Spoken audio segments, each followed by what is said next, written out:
20.000 léguas submarinas. Capítulo 7. Uma estranha baleia. Embora surpreendido pela queda inesperada, conservei, entretanto, nítida lembrança de minhas sensações. Inicialmente fui arrastado à profundidade de cerca de 7 metros. Como sou bom nadador, o mergulho não me fez perder a cabeça e 2 vigorosos impulsos dos pés levaram-me à tona d'água. Meu primeiro cuidado foi procurar a fragata com a vista.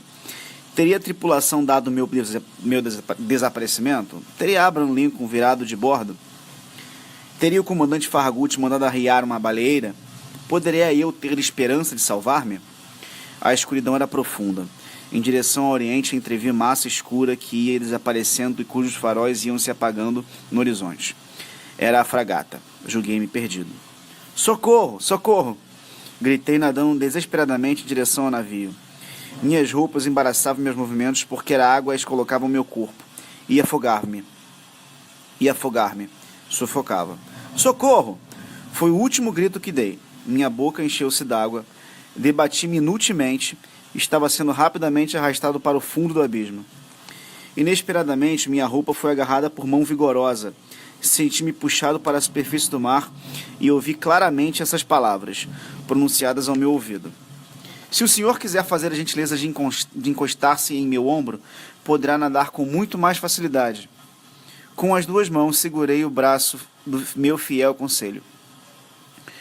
Tu, exclamei, tu? Eu próprio, respondeu-me ele, e às ordens do senhor. Então, o choque se precipitou ao mar ao mesmo tempo que eu. Não, senhor, mas sendo empregado acompanhei meu patrão, e o corajoso rapaz achava isso muito natural. E a fragata? Perguntei. A fragata, respondeu-me virando de costas. Creio que o senhor fará melhor não contando com ela. Por quê? Porque no momento em que me joguei ao mar, ouvi o piloto gritar: a hélice e o leme estão quebrados. Quebrados? Sim. Partidos pelos dentes do monstro. Creio que foi a única avaria que sofreu. Contudo, é a avaria desastrosa para nós, porque a fragata perdeu o governo. Então estamos perdidos. Talvez, respondeu-me tranquilamente o conselho. Contudo, temos algumas horas à nossa frente. Em algumas horas fazem-se muitas coisas. Um imperturbável sangue frio de conselho deu-me alma nova. Nadei mais vigorosamente, embora embaraçado pelas roupas que me apertavam como se fossem de chumbo. Tinha extrema dificuldade em manter-me à tona d'água. Conselho percebeu minha situação. Permita-me que faça um inciso, disse-me ele. E metendo uma faca por dentro das minhas roupas, rasgou-as de alto a baixo com um golpe rápido. Depois desembaraçou-me agilmente delas, enquanto eu nadava pelos 2 rios. Por minha vez, prestei-lhe igual serviço e continuamos a nadar um ao lado do outro. A nossa situação, entretanto, não se tornava menos terrível. Talvez nosso desaparecimento não houvesse sido notado. E ainda mesmo que o tivesse sido, a fragata não poderia variar a sotavento em nossa direção, porque estava sem leme. Quando muitos, poderíamos contar com alguma das suas baleeiras.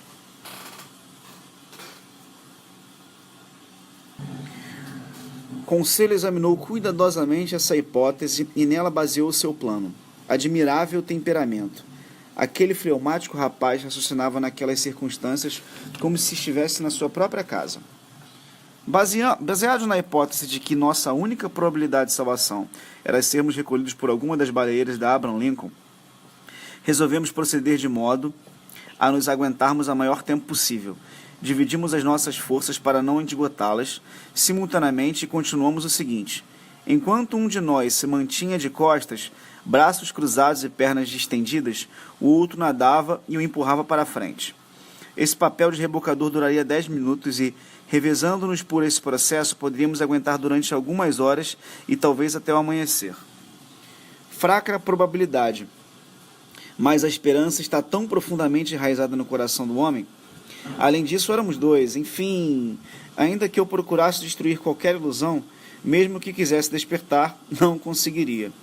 A colisão entre a fragata e o cetáceo dera-se por volta das 11 da noite. Eu calculava, portanto, nadar 8 horas até o nascer do sol.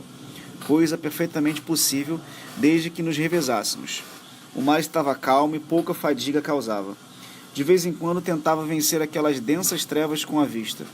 A escuridão, porém, só era quebrada pela fosforescente provocada por nossos movimentos. As ondas luminosas partiam-se ao contato de nossas mãos, como lençol cintilante que se manchasse pelas placas lívidas. Dir-se-ia que estávamos mergulhados em banho de mercúrio. Por volta de 1 hora da madrugada, completa fadiga dominou-me.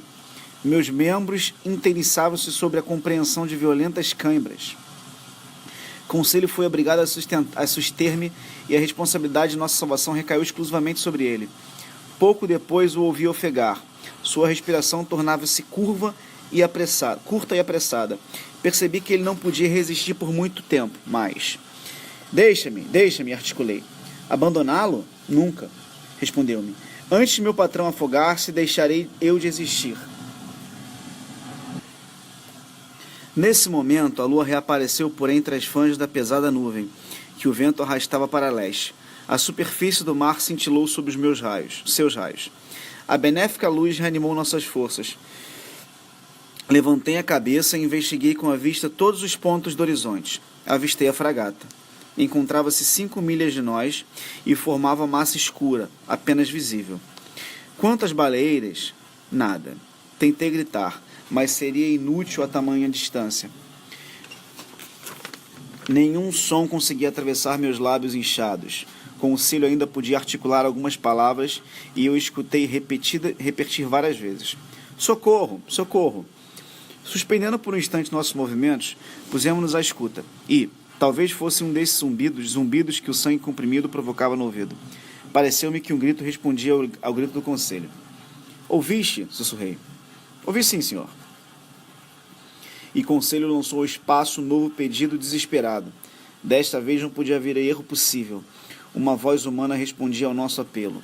Seria a voz de algum infeliz, abandonado no meio do oceano. Outra vítima do choque que no navio sofrera.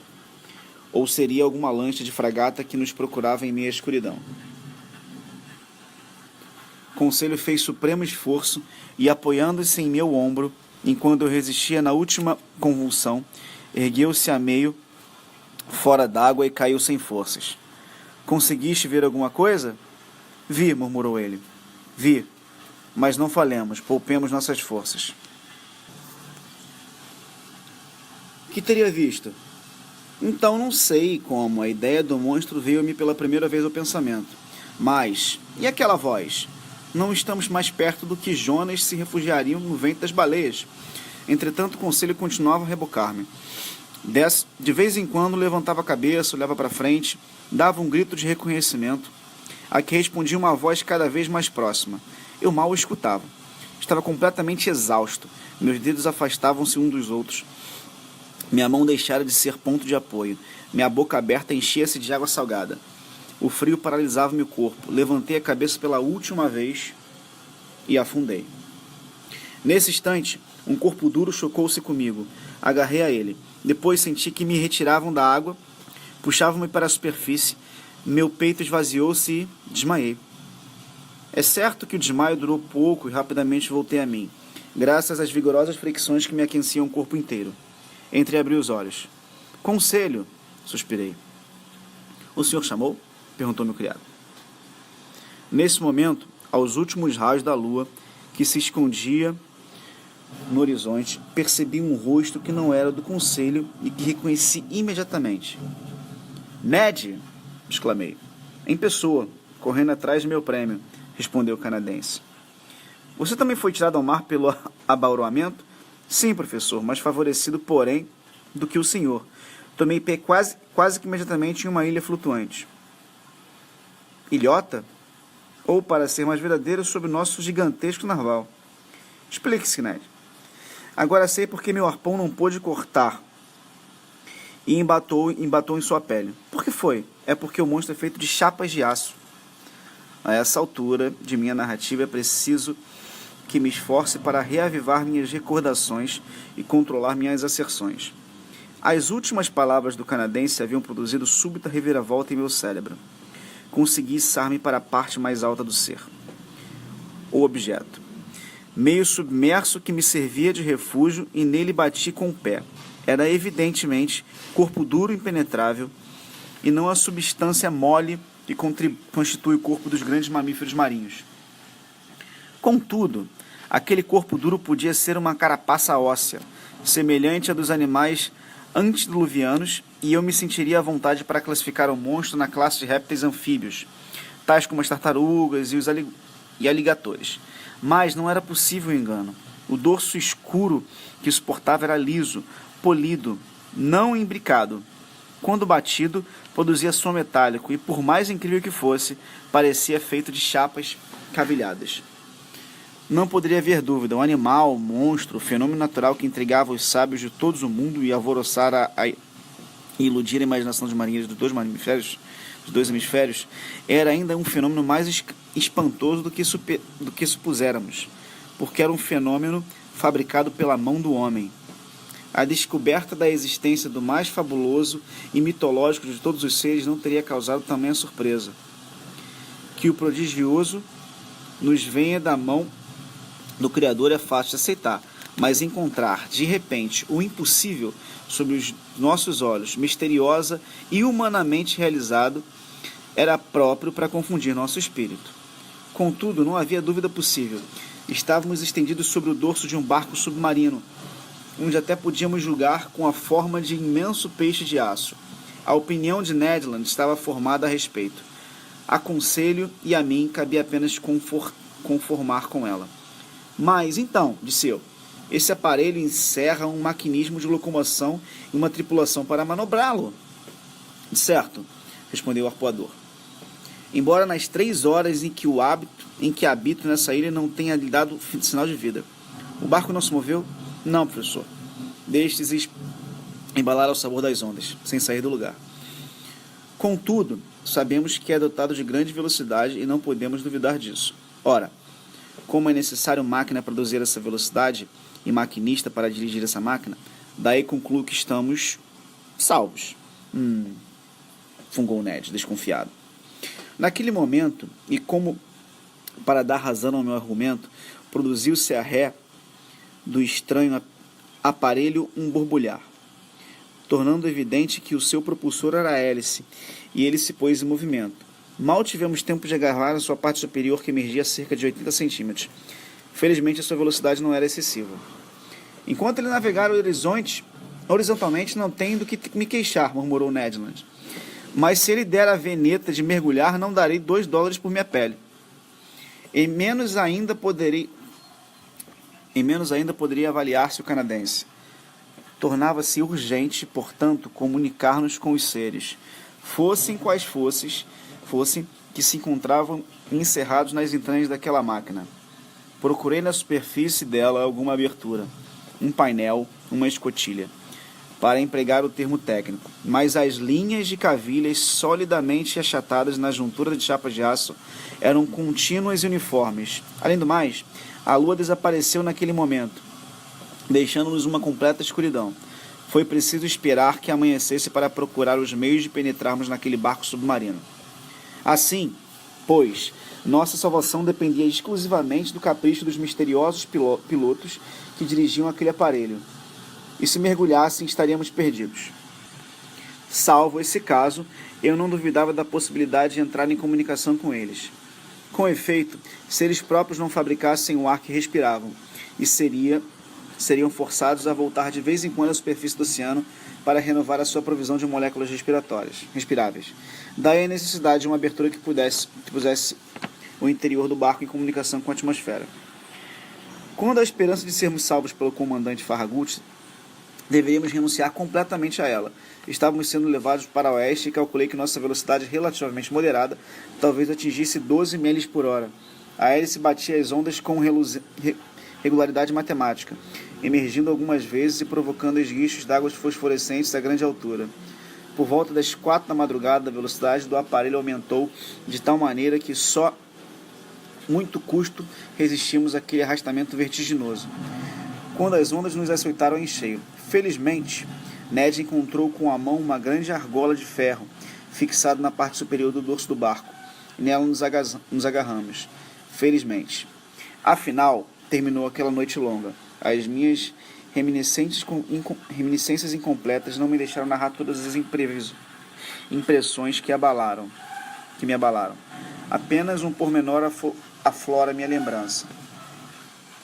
Durante certas acalmias do mar e do vento, pareceu-me ouvir sons vagos, espécie de harmonia fugitiva, produzida por longínquos acordes. Qual seria o mistério daquela navegação submarina, cuja explicação o mundo inteiro ainda procurando em vão? Que criaturas viviam naquele estranho barco? Que agente mecânico lhe permitia deslocar-se com tão prodigiosa velocidade? O dia clareou. As brumas matinais envolveram-nos, mas não tardaram a dissipar-se. Dispunha-me a proceder e cuidadoso exame do casco, que formava na parte superior uma espécie de plataforma horizontal, quando senti que baixavam vagarosamente. — Oh, come demônios! — gritou Ned, batendo com o pé na chapa sonora. Abram logo, seus navegantes pouco hospitaleiros. Mas era difícil fazer-se ouvir em meias pancadas ensurdecedoras da hélice. Felizmente, o movimento de imersão parou.